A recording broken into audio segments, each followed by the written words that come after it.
Hey, this is Pastor Steele, and I'm sitting here with my three sons. What's up, everybody? I'm Isaiah Steele. Hey, what's up? I'm Isaac Steele. What's good? I'm Irish Steele. And listen, it's our episode number 5, Still Strong Podcast. Thank you so much for tuning in on today. Make sure you click that subscribe button and the like button every time you see one of our videos. Want to jump right into it, man. We are officially in the off season when it comes to the NFL. The Super Bowl just took place this past Sunday. A great game between the Kansas City Chiefs and the San Francisco 49ers. I think we all picked the Chiefs except for Isaac. I think Isaac picked the Niners. I picked the Niners. All of us, it's okay. We love you. But we picked the Chiefs, and the Chiefs came out and prevailed, man. Patrick Mahomes versus Brock Purdy. Let's get into it, man. How do y'all feel about the game? Do you think it was great? You think it was terrible? What do y'all Listen, and my 52 years of living, definitely one of the top 3 Super Bowls I've ever seen in my life. Had you on the edge of your seat. The first half, of course, was very weak. I mean, as far as offensive production, but things got to moving there in the second half, and so it was a great second half, and of course, the overtime was phenomenal as well. And so, shout out to the Kansas City Chiefs for getting it done, and definitely Patrick Mahomes is, as far as I'm concerned, he's probably right there in the top 3 to ever do it. Yeah, he's a baby goat, as they saying. Is that what they call him? They say he's like a Billy goat. He's still got to pass up, of course, Tom Brady, and a lot of people kind of still sleeping on Joe Montana. Of course, Joe Montana won. Not only did he win 4 Super Bowls, he won MVP in all 4 of those Super Bowls. So I think he still needs to get one more. Yeah. You know what I'm saying, to be right there in that conversation. But he's on his way at 28 years old. He's a guy that if he stays healthy, he'll play probably into his early 40s, kind of like Tom Brady, just as long as he still has the passion for it, which I think he will. Yeah. But I can definitely see him playing at 41, 42 years old. I don't think my man going to still be there, Andy Reid. No, and it's interesting. He's won all his Super Bowls, Andy, in his 60s. That's so crazy. The Word of God talks about that your latter will be greater than your former. Right. And this guy's been a head coach probably since his 40s because, of course, he was with the Eagles for all those many years with Donovan McNabb and couldn't get it done. So I'm happy for him in his latter years to see, and he's a great coach, too. He's phenomenal. He's one of the best. If you ask me, as far as from a play calling standpoint, he probably is the best play caller that we've seen in this generation for sure. I know that a lot of other coaches were defensive minded, like the Belichick's of the world, defensive minded coach. But to see an offensive minded coach coming out and doing what he's doing with these, these kids, if you will, they could all be his children, the guys that are playing for him, with him being in his 60s. But I will say this, man, that first quarter was boring. I don't know. I was a little worried, if you will. Man. If y'all remember the Rams and Patriots, I can't remember what year it was. 2019. I thought we were headed down that road at the beginning. 18, yeah, it was pretty bad. No, I feel you. Honestly, seeing that Christian McCaffrey fumble on that, was that opening drive? First or second it was drive. I think it was opening drive. Christian McCaffrey fumbled, and I was like, man, McCaffrey, that dude is a robot. Yeah.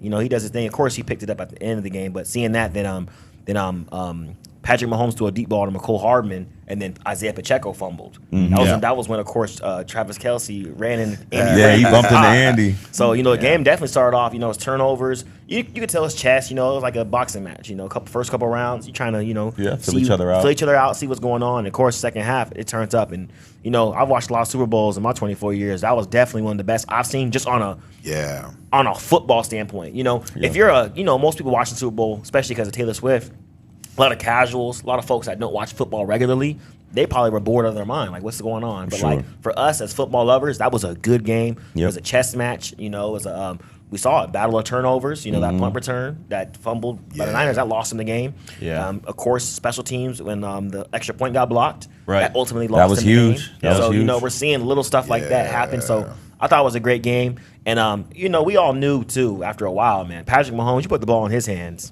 Man, he's gonna do it. Came out second half running too. Yeah, right when he started running, you could tell the Niners coverage started getting weak. A lot of DBs and backers started coming up. That's why they was getting beat over the top. But it was a good game. All in all, it was very defensive minded. I feel like I was just very sad that Drake Greenlaw went down. Because the dude who got replaced, no shade on him, but when he came in, he allowed 9 receptions for 148 yards and allowed a touchdown. Whoa. Yes, all on him, number 40. 48. We call that barbecue chicken. Yeah. And Greenlaw's a dog too. Greenlaw's a dog. Shoot, that was sad He's to good see. in coverage. He can tackle everything. And it just goes to show you how fragile the body is. Yeah. He was just trying to run on the field. Yeah. You know, he was doing a little extra look like. Yeah, he was kind of bobbing around, but I mean, he's an athlete.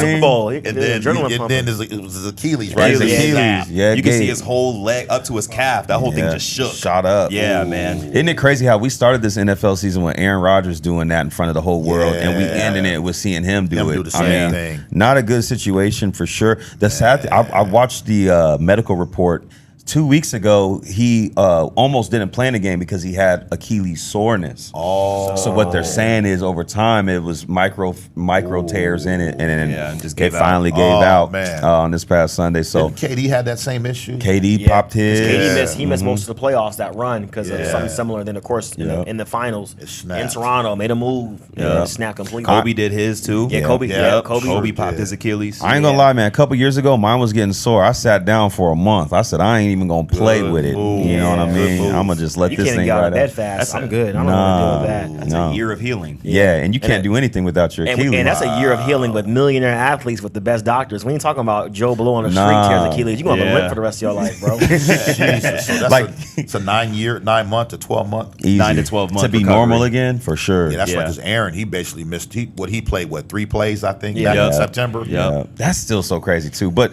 back to the game, it went to overtime, which was dope. We haven't seen an overtime since the Patriots played the Falcons, which we talked about that last week. They go into overtime. Now, the overtime rules, that's the controversy now. The overtime rules are different than they are in the regular season. We all know in the regular season, if you get the ball first, you score a touchdown, the game's over. If you get the ball in the Super Bowl first and you score a touchdown, the other team still gets a chance to go down and match it. A lot of people didn't know the rules or whatever. And so now the big controversy is people are claiming that Shanahan didn't know the rules when, in fact, they said that he did.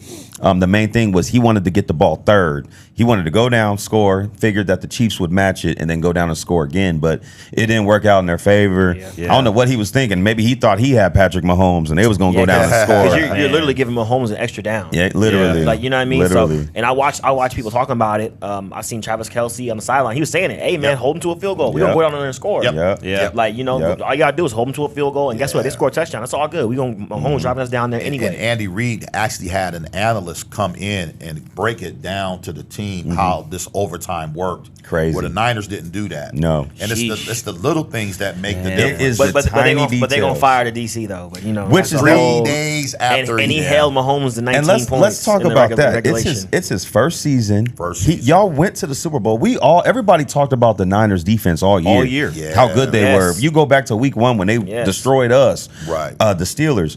They've always had such a good defense. And then you lose the Super Bowl, which is unfortunate. You don't get blown out. Barely, too. Like, you go to overtime. You easily won lost that by game. 4 points. Up 10 points. If they get ran by 50, I get it. They get ran by 21, I get it. But you go to overtime, you lose by 4, and you fire to me, I think it's a cop out. I think it's Shanahan trying to protect himself. What about the special teams coach with the fumble and the blocked field goal? Exactly. What about that? What about that? That shifted the whole game. But y'all know how it is. They needed a scapegoat. They needed a guy to say, it's his fault. Clearly, they had one of the top defenses. Of course, towards the end of the year, they didn't pick it up like how they did in the beginning. They lost their safety Hufanga. So they had injuries. It was his first year there. Yeah. They held Mahomes. It wasn't like Mahomes and them put up 40 points. Right. Like it was they scored 19 points in regulation. They did all they could do. Yeah. So them firing that DC, I think it's some BS because clearly we're seeing what it is. No. Sorry, but not to mention the only reason why the Chiefs scored on one possession was because of that muff punt. Yeah, for sure. If they didn't 100%. get the ball at the freaking 15-yard line, they wouldn't have scored. Right. The Niners probably would have held them a different game again. Yeah. So, and we ain't gonna talk about how the second half they weren't feeding McCaffrey. Yeah. They were not giving that boy the rock. Oh, and let's not talk about how the Chiefs in the past 2 Super Bowls have 0 holding calls. Yeah, come on now, man. If you watch the highlights, the Chiefs was holding. I saw that. Even the pregame interviews with a lot of the Niners D linemen and linebackers, they were like, "How do you feel about the Chiefs O line?" It was Drake Greenlaw. Yeah, he goes, they hold a lot. They hold a lot. Yeah, and I'm like, dude. even during that drive, the last drive the Kansas City Chiefs had, they showed Joey Bosa getting held up. Yeah, man. I was like, I said he was in a rear naked choke. Crazy, yeah, man. And then that. he tried to tackle Mahomes and it didn't work. Yeah, dude. I'll tell you what, they did the Niners wrong. If that was our Steelers out there getting held like that, I would be livid still. But if we were up 10 and blew it, I'd be mad at my team as well. So it wasn't like, it was tight. And they were up 2 possessions and clearly blew it. They blew it, man. And Brock Purdy, a lot of people in the media giving him flack. I think Purdy's good. I think he played a good game. Yeah. He didn't turn the ball over. Yeah.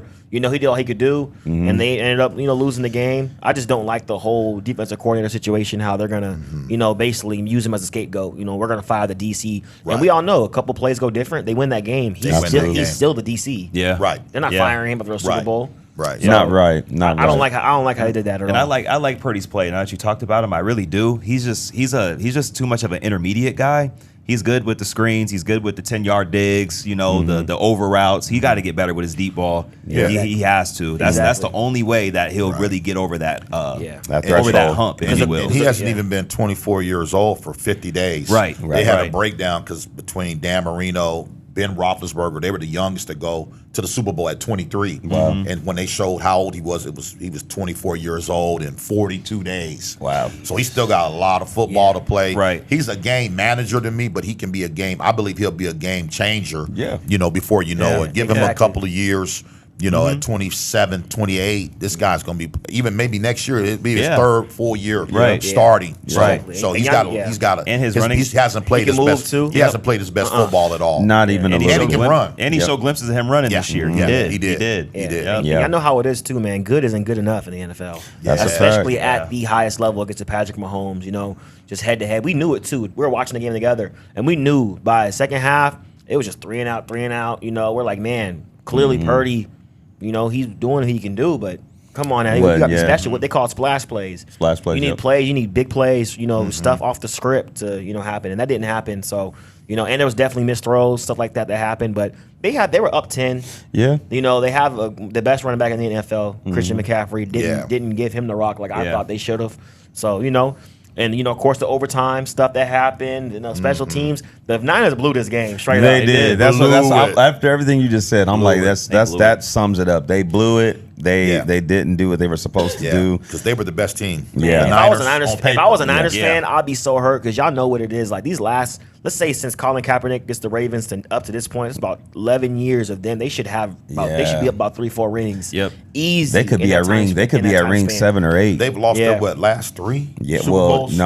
Three in what, 5 years? No, 3 in 10 years. 10 years. And then of course the year before Kaepernick was when old boy dropped that punt return against the Giants. They got them to the Super Bowl. So like. I remember that. They've had about a 12-year window where they could have 4 or 5 rings, and they have squads too. They have. Can't do it, man. Well, I'm very happy they lost. Me too. Just because if they would have won, it would be a 3-way tie with us and the Patriots, the Steelers, the Patriots, and the Niners. But because they took that L, so it's still a 2-way tie right now. 2-way tie, man. Just us and the Patriots at the top. Yeah. But man, what a great NFL season. Great season. I'm still tripped out how fast it went. I feel like the older I get, the faster the seasons go by. Right. But shout out to the Chiefs, man. Congratulations. Speaking of that, yesterday they had on Wednesday they had a Super Bowl parade.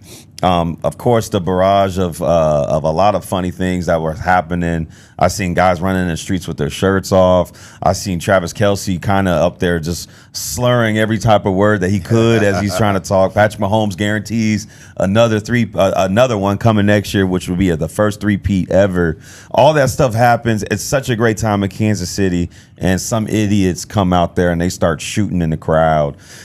We saw something else happen this weekend as well at Joel Osteen's church in Houston, Texas.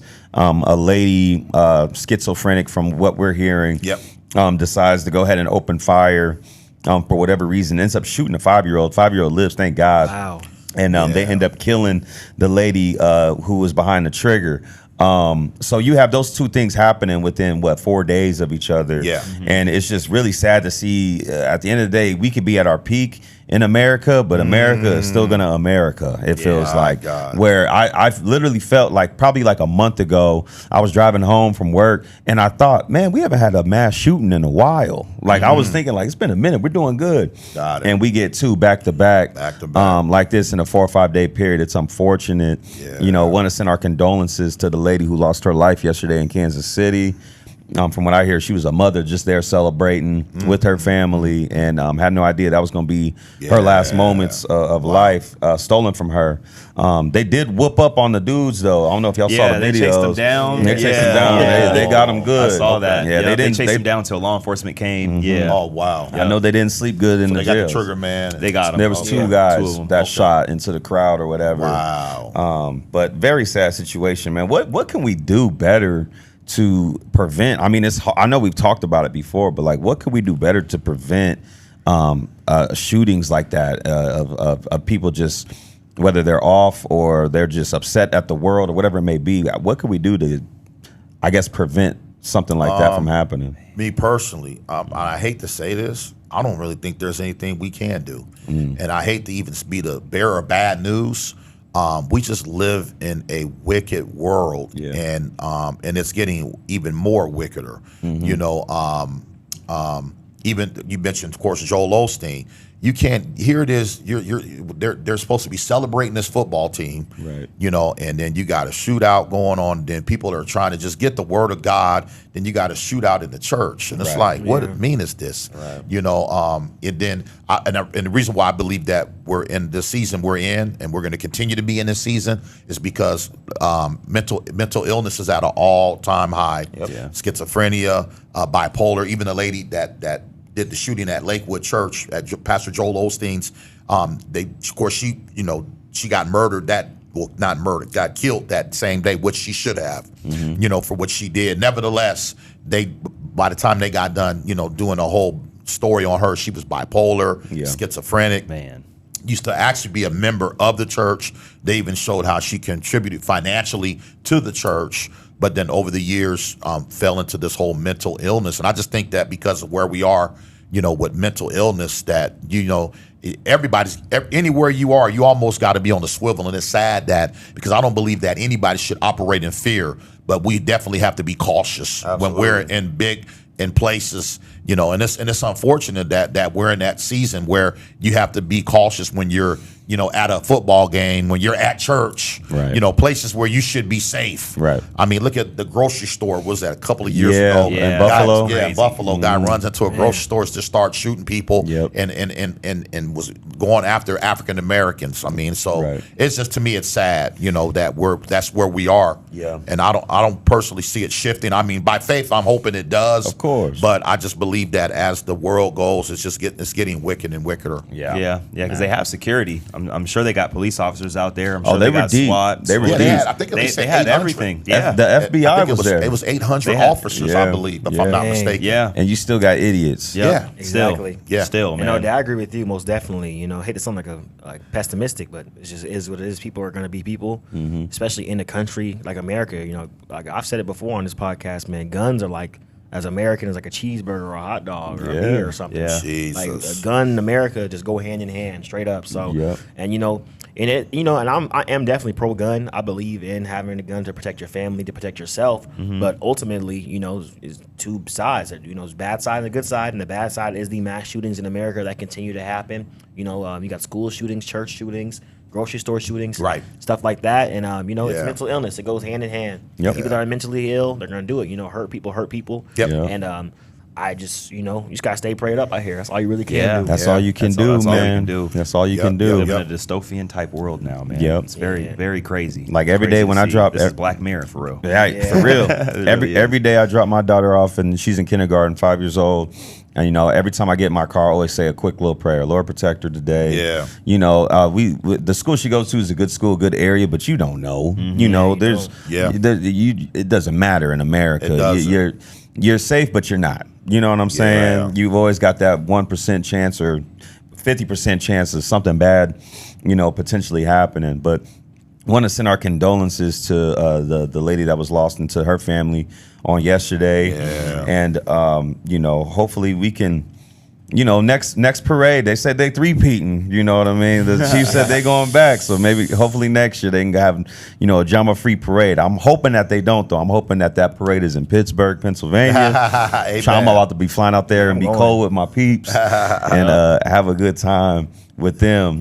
Speaking of having a good time, man, Dad has since gone viral since the last podcast we've had. If you haven't seen the clip, make sure you go follow our Instagram, Kingdom_AZ here. That's our church.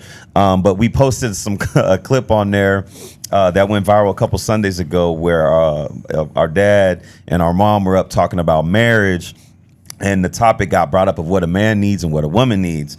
Why don't you go ahead and elaborate what you were saying? Yeah, and then there's even some people that said I purposely did that to go viral. Listen, no. Even me bringing up the 3 Ps and the 3 Ds, and I'll get into that in just a minute. I brought it up last year. We did a marriage conference in Tucson, and we kind of went over it there. But when we were teaching a couple of weeks ago on the United Family, I had no intentions of bringing up the 3 Ps and the 3 Ds. And for those of you, you're clueless to what I'm saying.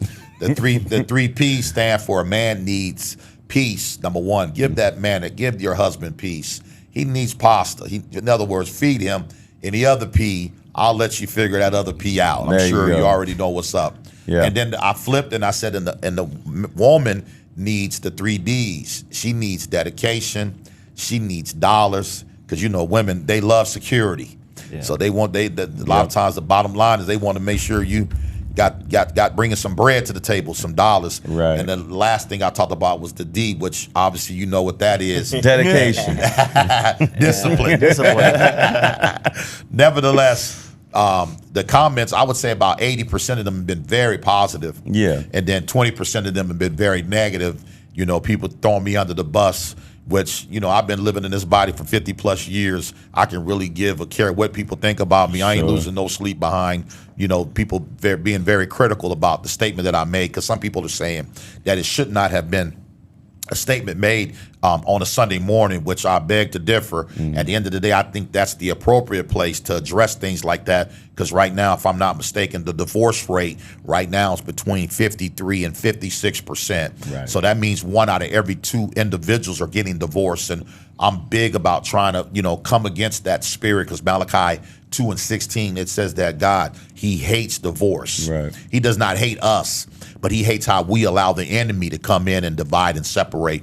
So my job as a pastor, I'm trying to protect my flock. I'm trying to keep people married, trying to keep relationships healthy, and so on and so forth. But in the midst of doing that, I have gotten some backlash. And right now, I think we're almost at over 200,000 people that have been on that, watch that clip on Instagram. So, and it's made it to some other social media platforms. It's bouncing. It's making its rounds right now, man. It really is at this point. It's not even a bad thing. It's not. You just kept it real. And I feel like the reason why there is divorce is because, and no shade to anybody, but pastors aren't talking about that.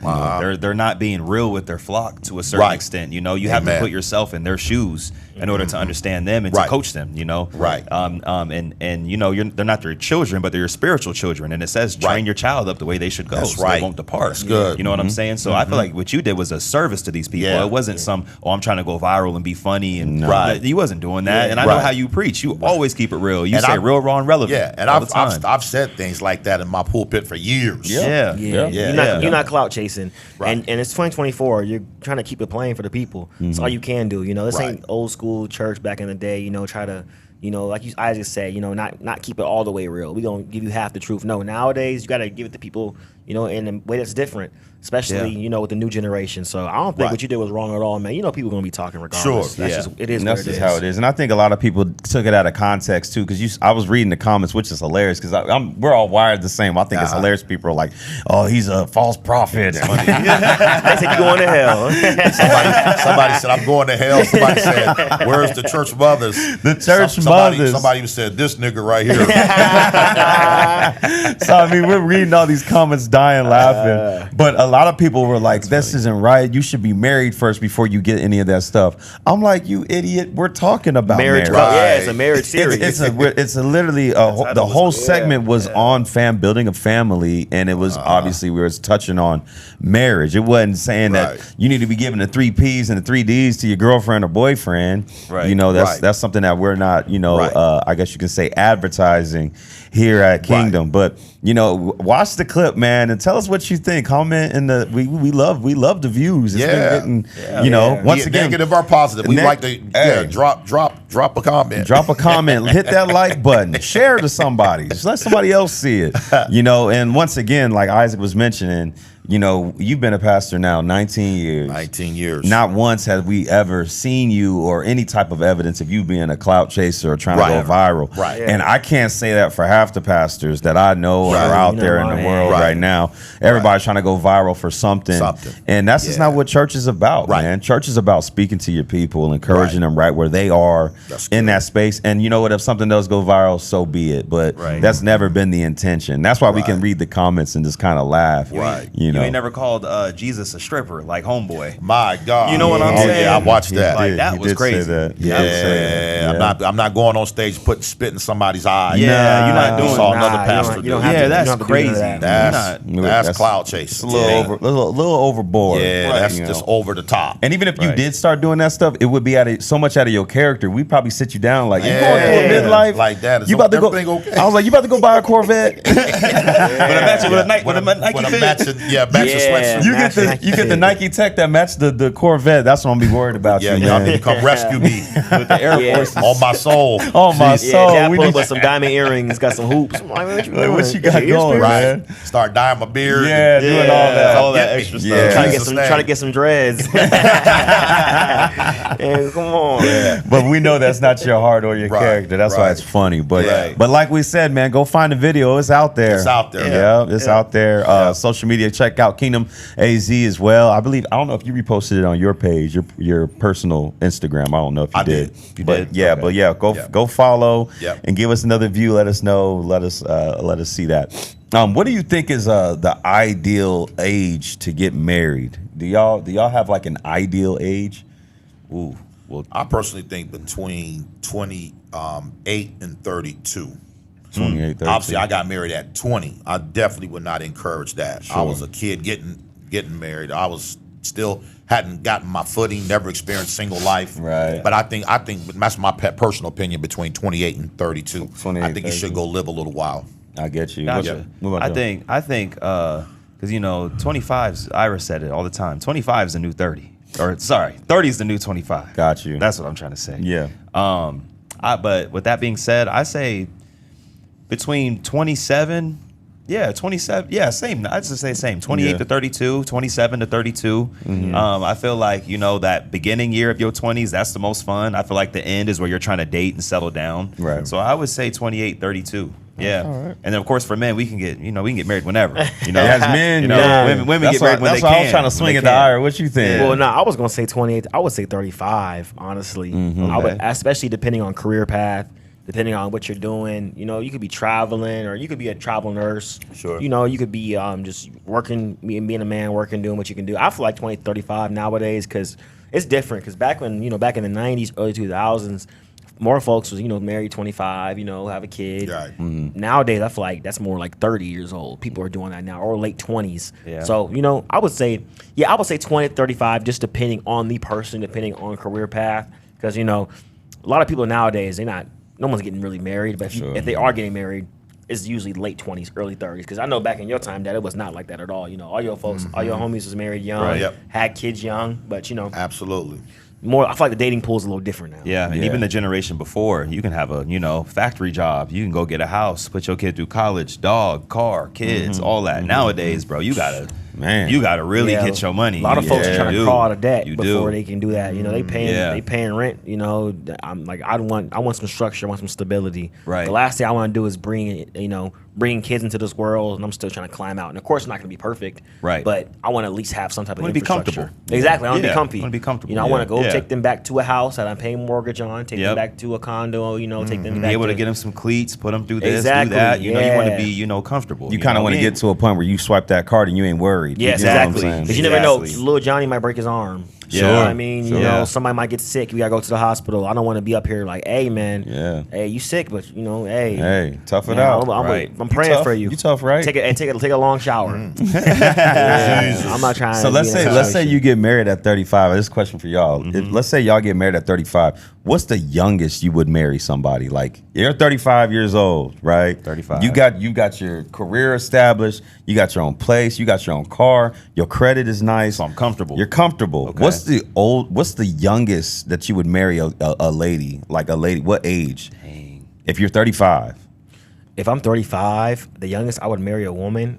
I would say how old? I mean, I guess how old would the woman be? Like, between the age gap. There you go. I would say the age gap. I think the youngest I would date or marry. I would honestly say, I'd say 25 or 24. And it's crazy too because some people on social media would say I'm grooming or I'm like something's wrong with me. I'm like, no, like that's clearly a grown woman. If I'm with a grown woman, 25 years old, she's a college graduate, nice career path. We see eye to eye, and of course it's gonna suck because it is a disconnect of the age, 10-year age gap. You know, maturity levels are gonna be different. Y'all listening to different music. Yeah, different music. Like we grew up watching different. You know, I grew up watching SpongeBob. She was watching Bluey. I don't know. She was on Bluey. Yeah, that's crazy. You know what I'm saying though, like she on different stuff I'm on. Right. But I feel like I would say 10 years. 10-year gap. I would try to do 10-year gap, you know, depending but it's also depending on her maturity level, depending on, you know, what she's doing, also income, my income, a lot of stuff. But you know, I got you. A lot of variables coming. A lot of variables. Yeah.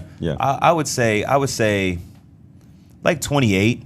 That's the lowest I go. 25 so like 7 cool. years, 7 year like difference. a 7 year, but I would say like 28 just because, you know, like even me right now, I'm in that 25 to 28 bridge right now. Sure. I ain't got it all figured out, and like no offense to everybody out there, but I know these females ain't got it figured out either. For sure. And most people don't figure it out till later in life anyways. For sure. However, maturity, you can still figure that out, responsibility. Yes. And you know, her getting comfortable as well. Like that's why there's a lot of variables, her career path, what she's doing, this, what that. she got going, But I would say like 28. You know, 25 is a bit too young for me if I would be 35. But I say, 28. What about you? If you had to go back, you never met mom, you're 35 years old, you're single.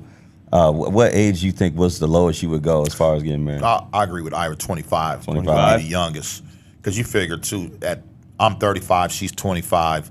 Women obviously are more mature than men. You know, their brains are already more developed. Yeah. So this 25-year-old might be more like 30. True. Yeah, exactly. Yeah. And like I said, based on career path, like you never know. She could be out here.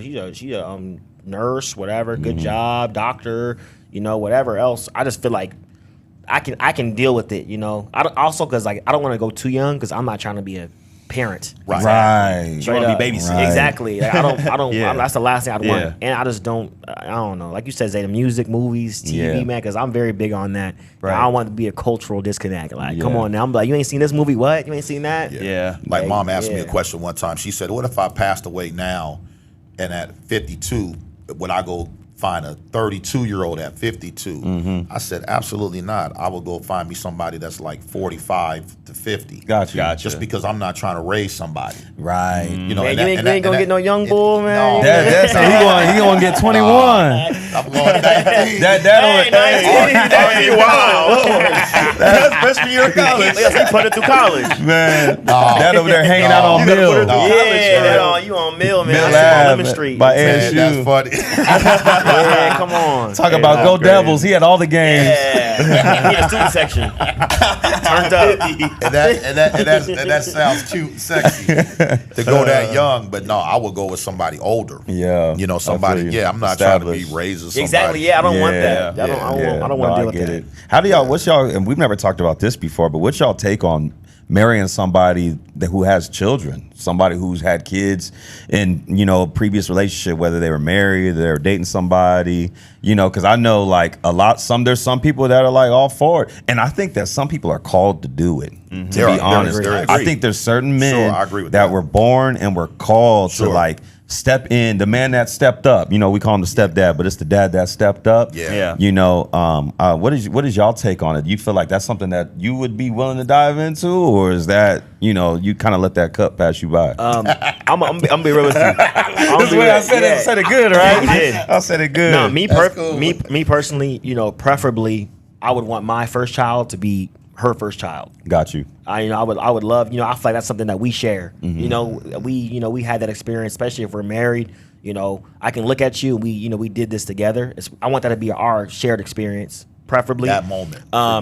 Yes, exactly. Share that moment. Yeah, that's just how I feel about it. Especially with my wife. I come from a traditional home. We come from, I got the same parents, 4 siblings. All come from the same people. I feel like, everybody's situation is different. Of course. But just, from what I saw, I would want that for me. But also too, I think down the road. Let's say I'm 50 years old, I'm divorced, and me and my wife get divorced. I have kids of my own, and I meet a woman who's 40 years old, and she has a child. Right. He's in college, she's in college, grown out the house.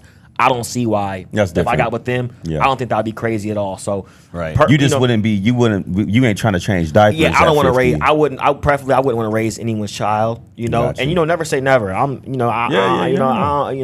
know. But I would prefer them to be older, and I have older children as well, so it's kind of like they have a kid. So if you're 50 and they're grown and gone, it's way different. Yeah, because you can hang out with them at that point. Yeah, exactly. Let's go watch the game. Yeah, drive over here and meet me here. Yeah, and that's like I said, I'm divorced. God forbid I get divorced, but if I'm 50 years old divorced, I mean a woman who's 40 divorced, she has a couple kids or has a son, has a daughter, I would be more open to that. Got you. Yeah. Got you. What about you, Ike?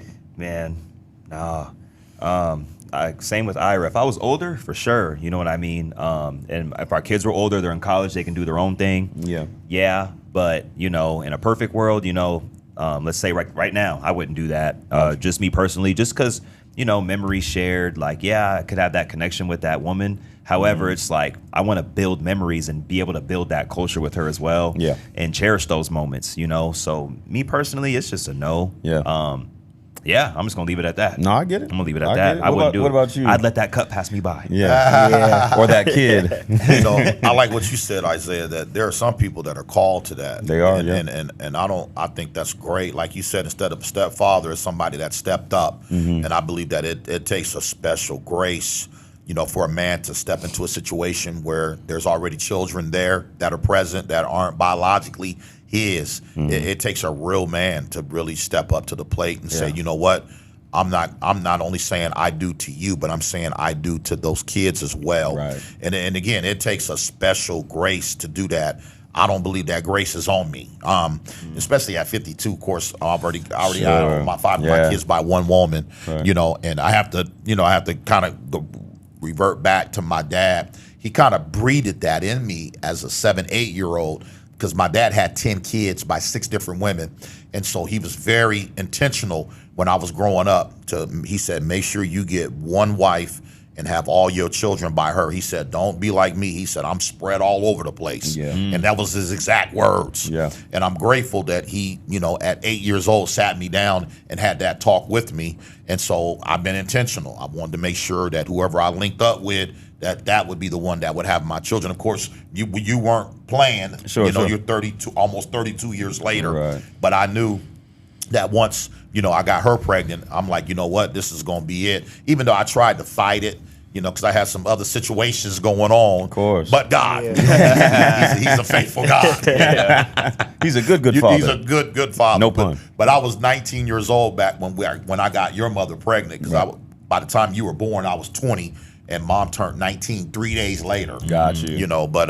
But I knew that, okay, this is it. I'm gonna have all my kids by this one woman right here. Yeah. Because it takes a special grace to be blended, and we live in a day and time where most families are blended. And we even have a blended family ministry here at Kingdom, right? Because it's already tough enough trying to raise a traditional family. Yeah. So there's already challenges that comes with that. So how much more when a family's blended? There's even more challenges because now she's bringing her 2 in, he's maybe bringing his 3 in, and then you got to navigate through all of that. And so it definitely comes with challenges, both even traditional, like I said earlier, traditional and blended. Either way it goes, it's gonna be challenges. Yeah. Sure. Exactly. Family might not like you, or the baby daddy trip, or whatever. Or the trauma. The trauma. A lot. Abandonment, maybe, stuff like that. Yeah, I'll even tell you, case in point, about probably 12, 13 years ago, a gentleman married this lady. She had 2 kids. He had 3.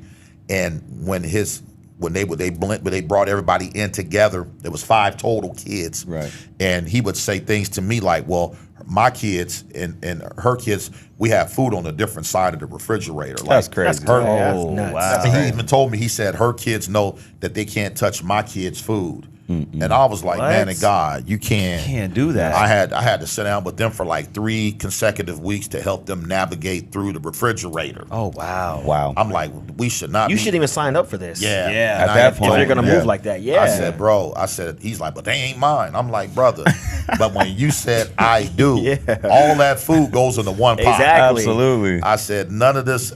This is our food and their food. crazy. Nah. I said, if you guys continue in this behavior, you guys are going to be getting divorced again. Right. Yeah. Right. 100%. Yeah. You Right. feeding your kids steaks and the stepkids sloppy joes. Yeah, Come on, bro. right. Yeah. Come on, man. That's But you, right. clearly you jacked up. You know, you giving them your kids the soda. Your the Right. other ones they get the water. Like, Right. come on, Yeah. bro. Now Hey, I did. that's Now, I'll dirty. say this. I saw a video, probably I want to say about 2-3 weeks ago, where this guy had a son with a lady. Son had been about 7-8 years old. He wasn't living with him, but he would visit his son regularly. I would say probably 2-3 times a week. The mother also has 2 other kids by 2 other men. So she's got 3 baby daddies, 3 kids. They all live under the same roof. So the dad drives over to the house and he has McDonald's for his son. He's got his favorite meal, his double cheeseburger, a fry, and a drink. And the baby mama was refusing to let him give the McDonald's meal to his son because she said, no, there's 2 other ones living saw here. that on I don't know if Instagram. y'all see that. I saw that. Yeah, I see it. And Yep. I went in the comments. People were going in She on was both dead- sides. she Some was was going dead in on serious. her. Yeah, she was serious. He was like, so I can't give my son. She's like, no, what about the other 2? Yeah. He like, them ain't my kids. Man, come on. So people in the comments were going in on him. Then there was people in the comments going in on the lady. In that circumstance, who do y'all think is wrong? Is he wrong for just bringing the burger for his son, or is she wrong for tripping, not letting him bring a burger for the one son? She's wrong for not allowing him because unfortunately, those other kids that are not his seed are not his responsibility. Now, if he was still with her, Living there, that's different. Man, you got to bring a Happy Meal to everybody. I agree. You know what I'm saying? But Yeah. but if Everybody if go get a Happy Meal. Yeah, right. Yeah. But if you just coming by there to hook your son up and you're not with this woman, them other kids stomach growling, boy. Just got out of school. man, they gonna have to go boil a potato. Get a boy. And you know, little kids mean as hell too. You ain't getting none of these fries. I ain't getting you no fries. Hey, little man up there like, little nom, man, nom, little man, nom, so good. Y'all ain't getting nothing. Enjoy the spaghetti. Them boys like, man, come Somebody on. gonna have to go boil a hot link. Yeah. Hey, go boil good. Some ramen. Somebody heat up the water. Yeah, get a hot pocket, something. PB&J, little Uncrustable. PB&J. Not Not was Uncrustable. growling. That's expensive. They got the Man. got the real Got a bread. syrup sandwich. Syrup. My man showed up with a Happy Meal. Man, Yeah, That's boy. dirty. Man, Man. That's dirty, bro. Yeah, they got so some. dirty. They drinking sugar water. He got a Coke. Listen, this dude got real Sprite. They got sugar water. Yeah, come on. Oh man, So messed up. But people in that's the dirty. comments is going back Never and forth. going in. But I agree with you, man. I think at the end of the day, that's his seed. That's his. They're not together. Right. Yeah. If I'm coming over to hang out, or I'm sorry, if I'm coming over to drop off food for my son, and it's your week, you have them, there should be no issue, you know. Right. But she ain't right for not letting that little boy get none because she's upset that the other 2 don't get none. I mean, I hate to say it, but you put yourself in that position. You know, you've allowed 3 men to procreate with you, and none of them stuck and stayed, unfortunately. And now that's kind of the consequence. One of them's getting a Happy Meal, the other 2's getting syrup sandwiches. You know? It's unfortunate, but that's just what it is. You know, Jesus but Christ. I saw that clip, and it really, I was like, oh, I got to bring that up and I see. saw it 3 weeks funny. ago. You know how y'all feel about it. That's wrong. Yeah, you want to go ahead and wrap us up? Yeah, you know what? On Sunday, I talked a little bit about. I preached a message called "Fit to Fight," and my first point, in order to be fit, is that it's important that you renew your mind. Even the word "fit," it means to be equipped, and I believe that as a pastor, my job is to equip the people spiritually to be spiritually fit, if you will. And how do you get fit? Number one is you got to renew your mind. The Bible says in Romans chapter 12, verse 2, it says to renew your mind. That word renew, it means to ponder on the word. It means to regurgitate the word. So in order to be who God has called you to be, it is important that you and me renew our mind. Even Philippians 2:5, it says, let this mind be in you that was also in Christ Jesus. That's how you get the mind of Christ. You have to renew your mind. The second thing I talked about in order to be fit is that you have to have a prayer life. Isaiah 59:1, it says that his ear is not heavy that he cannot hear. And so it's important, amen, that in order to be fit, that you have a prayer life, because your prayer life, that's the advantage. The advantage in having a prayer life is that you will have a leverage, an edge on the enemy, because that prayer life speaks that you have a relationship with God. Even the Bible says in James 4:8 that if you draw near to God, he said, I will draw near to you. So I want to encourage you, make sure you're renewing your mind, make sure you got a prayer life. And the last thing I said, in order to be fit, you got to work out your salvation with fear and trembling. And you'll find that in Philippians chapter 2, verse 12. I love it. It says, work out your salvation with fear and trembling. That word fear means that you develop a reverence, a respect for God. And I believe how you do that, amen, is every day you got to make sure you got that prayer life, make sure you're renewing that mind. In other words, that means you're going to have to actually get in that word. You know, the word of God even says to meditate on my word day and night, that you might be like a tree planted by the rivers of water. So in other words, you might bend, but you won't break, just because you got so much word in you and you got such a phenomenal prayer life that when you go through storms in this life, which you will, and if you haven't, I got a word around here, keep living. So because you will be tested. But at the end of the day, as long as you're renewing your mind, as long as you got a prayer life and you're working out your salvation with fear and trembling, you will come out on the other side of any predicament or situation you're in. Yeah, that's great, man. And I feel like the one thing that I always, and with people around me and a lot of my friends and, you know, anybody that'll just listen, I'm always asking them, man, have you been praying? Have you been, you know, praying on, because a lot of people are going through certain situations and struggles. And, you know, I just had one of my homeboys get fired on his day off. He's a male guy. He got fired on his day. Everybody was like, he was stealing boxes, you know, like on Friday. But he got fired, and I just reached out, man, and was just like, man, listen, I'm praying for you. You know, but you got to pray too. You know, I'm not an angel. You know, I'm not Jesus on the earth. I can't make things happen for you, but I can come in agreement with you. That's right. You know what I mean? So we got to pray together. That's why the Bible says where there are two or three, there it is. There he is. In the midst. That's so right. I can pray for you till I'm blue in the face, but if you're not praying for you, my God, you know, it kind of defeats the purpose. And so you know, maintaining a good, healthy prayer life. I pray 3 to 4 times a day, and my prayers can be anywhere from 10 seconds to 2 minutes, you know, just depending on what I'm doing. And 9 times out of 10, it's me in my car, or it's me just saying, Lord, thank you for today. Thank you for, I got gas in my tank. You know, I thank you for preventing car accidents today for me and my family, and, you know, little stuff like that. Just, you know, I know people probably see me on the highway, think I'm crazy, but you know, I'm just talking to my boy. His name's Jesus. Ain't nothing wrong with that.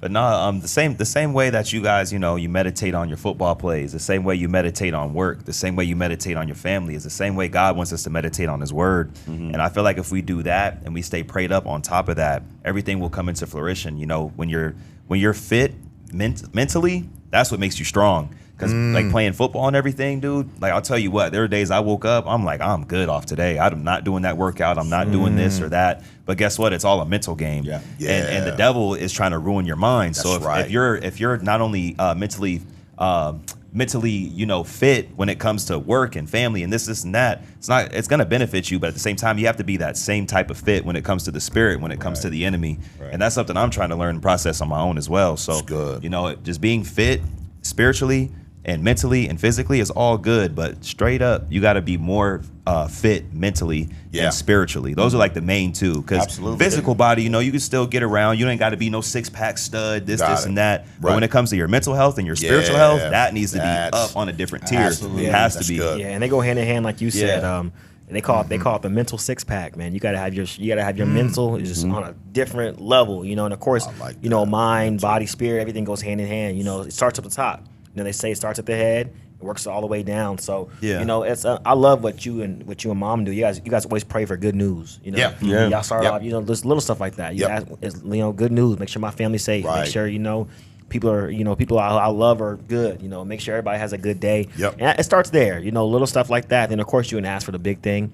And yeah, man, like you said, Isaac, spiritual and mental, they go hand in hand because it's constant battles, it's constant stuff in your head, and my mom would always tell me, you choose to be happy, you choose to be sad. It all starts at the top, so everything will go from there. It's just working on prayer life, and everything literally falls into place once you start that, and from there you just gotta let God be God. That's it, man. That's it. Well, listen, that's all for today. Still Strong Podcast, episode number 5, season 2. I'm so glad that you are all able to tune in with us on today. Make sure, like I said in the beginning, click that subscribe button. Also, like and share each time we have one of these podcasts drop. We hope that you guys have one of the best weekends of your life, and we will see you very soon. Peace.